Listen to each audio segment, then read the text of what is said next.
Good morning, good afternoon, good evening, wherever you are on the World Wide Web. Thank you so much for checking us out here on the Houston Texans Training Camp pre-practice show. My name is Drew Doherty with my good friend DP Sidhu. Good to see you as always, DP, here at the Greenbrier. Always great to be here. In West Virginia, the sun is Lovely. shining. It's about 74, 75 degrees. The breeze is blowing, and the Texans are going to get into pads today. They're putting on the pads. Thump. We're going to see some hitting today. We'll get to see a better approximation of the offensive and defensive linemen as they're going to get to mix it up a little bit more than they have over the last month and a half. Yeah, sight for sore eyes, seeing a lot of these guys back in pads for the first time in almost, 9 months for J.J. Watt and Deshaun Watson. No doubt. A little bit less than that. But, these guys are really excited to put the pads on. I talked to Whitney Merciless yesterday. I mean, this is what they've been waiting for because they haven't really done a lot of it. Whitney hasn't done it since last October, obviously. Yeah. So, it'll be good to see them. It's the offensive line, obviously, big test for them today as well. Yeah, and for the rest of the team, it's been since December 31st, the last time anyone has really done anything in pads. Some of these guys, like Zach Fulton, they played in the playoffs, so it was early January, but a big day here at practice, and it's one that we always look forward to. And before we keep going, we want to make sure you send us in some questions. We're going to answer them today on Facebook, so holler away. We'll give you a shout out, and we'll hopefully answer whatever's on your mind. DP, yesterday, one of the fun things we saw was DeAndre Hopkins doing what DeAndre Hopkins does every single practice and game, making a one-handed catch and making the spectacular routine. It didn't look routine, but he routinely makes the spectacular happen. I like that he did it right in front of the fans over in that corner of the end zone, and you could hear a little oohing and eyeing. His from explanation, them. Too, was cool. Right. What did he say? He said there were kids there. I got to put on a show, fans. basically. So I was paraphrasing, but that's what he was doing. Yeah, he was. And it was fun to see, and he hasn't disappointed. The end of practice, he actually had an interception caught on him by Kevin Johnson, and there was a lot of applause and celebrating on the field from the defense. So it's been going both ways. It's been so competitive. They've talked about how they're making bets, the offense and defense, because they're trying to keep things interesting. It's definitely a competition out here. And today, when the pads come on, it's really going to be on. So I'm excited to see who gets the best of whom today. As am I. You and I are going to step off camera here so Tyler Marcotte can zoom in and get a little better shot of things. So keep your comments coming. We're going to try to get to them. Keep those questions coming, and we'll start going. As you see, they're doing stretching. The defense in blue doing some side planking. DP was talking about how her side planking was going earlier in the week. The white shirts donned by the offense today, and then if you see some red sprinkled in there, that's obviously the quarterbacks. You never hit the quarterbacks in practice. And Deshaun Watson has continued his, I'll say comeback, but he's been a full go. It's been good to see number 4 out there and getting loose and getting deep and running this offense, has it not? It has. I can't believe he had knee surgery not that long ago. He definitely looks full go, definitely looks ahead of schedule. I want to see him in full pads today, and I'm sure he wants to see what he can do as well with the defense rushing at him. I'm going to get to some of these comments. Abraham wants to know, how many one-handed catches do you expect to see from Nuke? Like today, at or least 1 or 2 a day. in general? Yeah, I'll say 1 or 2. The fans are out here again. It's obviously Saturday. A few more fans than normal, I think. People have the day off, so I definitely think he's not going to disappoint the guys that are here. Before you keep going, got a good fan. He's a senior in college at Northwestern. He's doing an internship in D.C. this summer. His name's Steven. Went to one of the high schools there in the Sugar Land area, but he came over and borrowed our sunscreen before you guys got here. But he drove over from D.C. for the day, and he's watching practice. Like you said, this and tomorrow and then next weekend's practices probably going to be the most populated by fans, just like you mentioned.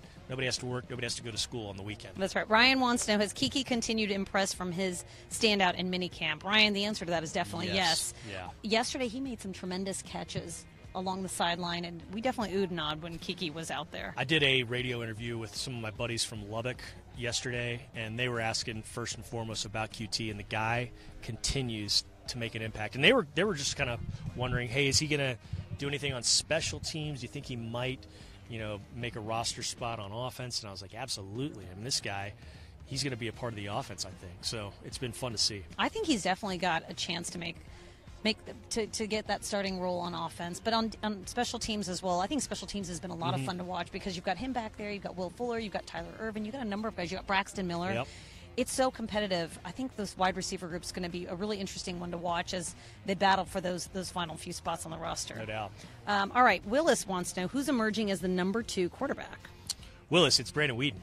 There's really not much of a competition there. It's really, if anything, there's a competition for the 3rd spot because you have Joe Webb and Stephen Morris. Now, I don't think Stephen Morris makes his team because I think Joe Webb can do other things on special teams for you so you can have him active on a game day. And then if something were to happen, God forbid, to Deshaun Watson and Weeden, you've got a quarterback who can step right in, and you're not having to leave a guy off the 45-man active day roster. So I would be really surprised if it's not Watson, Weeden, and Webb as this season starts. I didn't realize that all three start with W, so WWW. WWW for the quarterbacks. Yeah.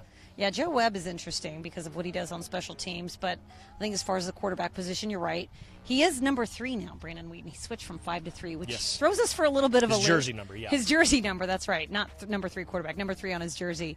But Bill O'Brien said that he's going to try to give all 4 quarterbacks a lot of reps these first few days, but then obviously Deshaun Watson's going to get a bulk of them. Hey, I want to give a shout-out to Patty Smith, my good friend who's watching. All right, Patty. She says, want to go for a run? No, Patty, because there are bears in West Virginia. I saw a gopher this morning going into a gopher hole, and I thought the gopher on Caddyshack was like, I thought that was like a puppet, and it probably was a puppet, but that's what gophers actually look like, or at least the ones I've seen here in West Virginia. John Harris saw snakes, so it's, we're in the wild out here.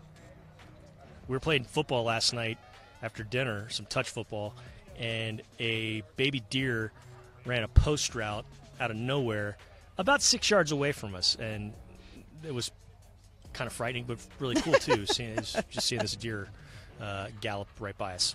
Yeah, we're definitely not in Houston anymore. Someone's asking how the weather is. It's really nice. It's in the 70s. It usually gets up into the low 80s by the end of practice. A nice breeze. Yeah. Feels kind of warm. But you know what? I can tell the biggest difference in the players. They've got a little extra pep in their step when practice is over. I think I held Whitney Merciless for a good 7-minute interview yesterday. And can't do that in Houston. You can't really do that in Houston. They're really in a hurry to get out of the heat, as are we. Yeah. He discussed everything from his breakfast to what his room looked like. That's part of Training Camp Diaries. It's out on HoustonTexans.com. Shameless plug. But as you can see, the players are doing what Whitney calls this activation. Actually, they call this activation, where they're activating their core and their muscles, getting everything warmed up, getting the blood flow pumping through their veins for practice today. Our good buddy, Mark Alber is wondering about Deontay Foreman and when you're my boy, Mark. When Deontay Foreman might be back. He's still on the PUP list, so he's not going to practice for a while. But that Achilles injury, very, very serious. But we do expect him to be back sometime this season. Could be in the next week. Could be in the next few days. But there's not really been a timetable set on his return. However, we've seen him. He's walking around. He's working out. He's on the rehab grind. But haven't seen him on the practice field yet. And we just really don't know, Mark. Sorry, we don't have a good, solid answer for you. Yeah, I think when you start training camp on PUP, you can come off of it anytime. Mm-hmm. But I think with him, it's going to be you just have to wait and see. So obviously, he's coming off a significant Achilles injury, but they said his rehab was going well this offseason. They were hoping he'd be back for the start of the season. All right, Scott wants to know, how's our offensive line looking in practice? Scott, I think today is going to be a big test for the O-line with pads coming on for the first time. I'm really eager to see how the O-line looks. But, Drew, do you have any comments so far? It's hard to tell when they're in shells. Scott's question is an excellent one. Our good pal Jonathan Lovell has asked me many, many times this offseason how the offensive line looks. And really, today, you're right. You will be able to tell more. But I don't think you're really going to know for sure until October, until you've seen them play 4 or 5 times. But I'll tell you this, when Deshaun Watson's on the field with that offensive line, it's going to look a lot better. When he's on the field, he makes everyone around him, every unit, much, much better. But I don't think we're going to tell for sure or know for sure until October. James wants to know, who do you think is the dark horse standout to make the team thus far? A dark horse, so that means somebody that you wouldn't expect to make the team? That's a good one. Yeah, that's a good one. Yeah. Not already on the active roster. That's a good question.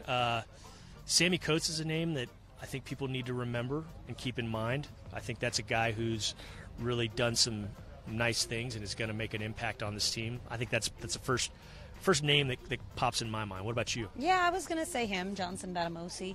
Johnson Batamosi is going to make it. He's going to make the team, obviously. I think that the free agents they signed, they knew exactly what they needed in them. And Sammy he brings a lot of different things to the offense as well as special teams. Johnson Batamosi, I see what you're saying. He's going to make an impact on special teams.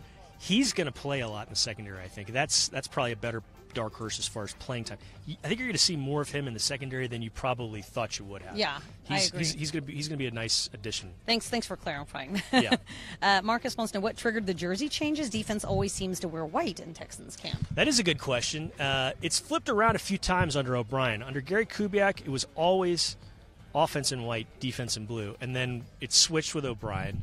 But he's kind of switched back and forth between. And now they're wearing the Liberty Blue, or excuse me, Deep Steel Blue pants today.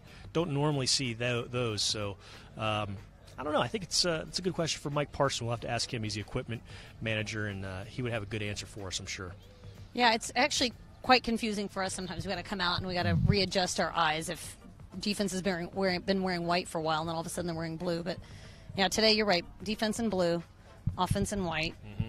Here's another question for you, Drew. What is the latest on Martinez Rankin? Jonathan wants to know. That's Jonathan Lovell, I'm sure.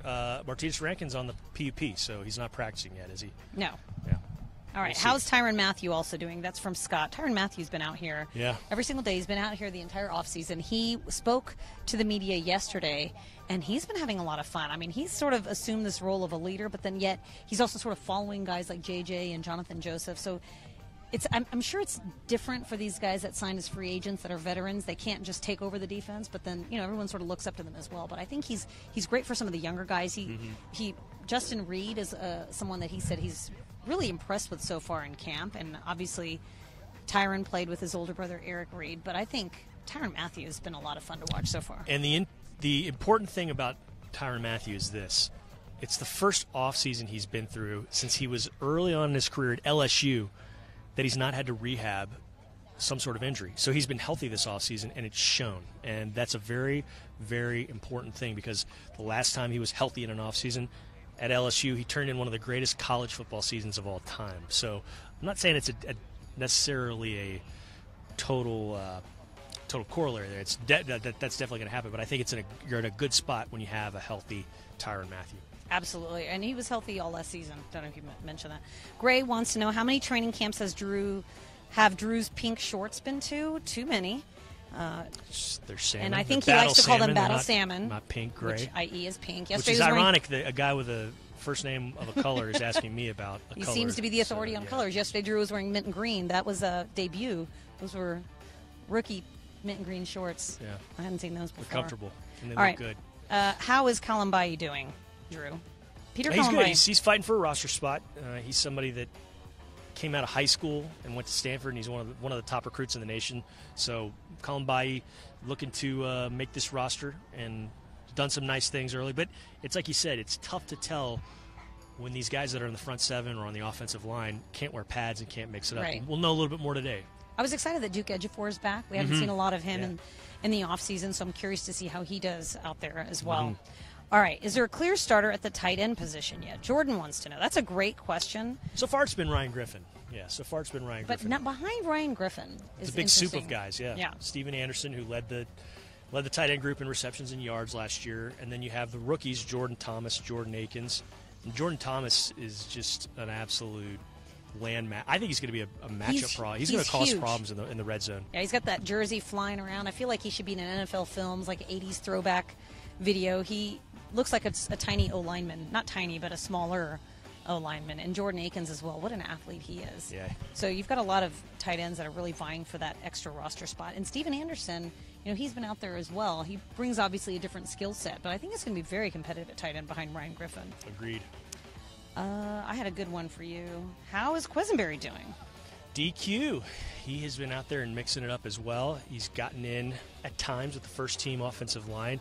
He is somebody who's very versatile. We've seen him play center. We've seen him play guard. We've seen him play tackle. So he's definitely someone to keep an eye on. And it just is amazing that he went 5 years in between playing in football games. His game on Christmas Day last year, first time he played in a game that mattered since the bowl game he played in at San Jose State in 2012, late December 2012. I think all of Houston and pretty much anyone that's followed David Quessenberry's stories rooting for him to make this team. And obviously at O-line, that's definitely the position group that needs to improve the most. And David, I think it's great for him because I think all he wants to do is talk about football and focus on football. Now removed from his non-Hodgkin's lymphoma diagnosis, he actually gets to do that now. So, all right, on that note, he's got longer hair too. He's grown and good for him. He lost it all during the chemo, and I'm sure that's one reason to grow it out.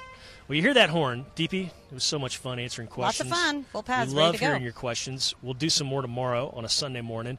But for now, for DP, for Tyler Marcotte, and for Gray Moore, the puppeteer, the Geppetto, the old man Geppetto, back in Houston helping things go so smoothly. We thank you all for watching. Hope you have a fantastic weekend. Much more this afternoon on HoustonTexans.com, the mobile app, Texans Radio, and more. Bye-bye.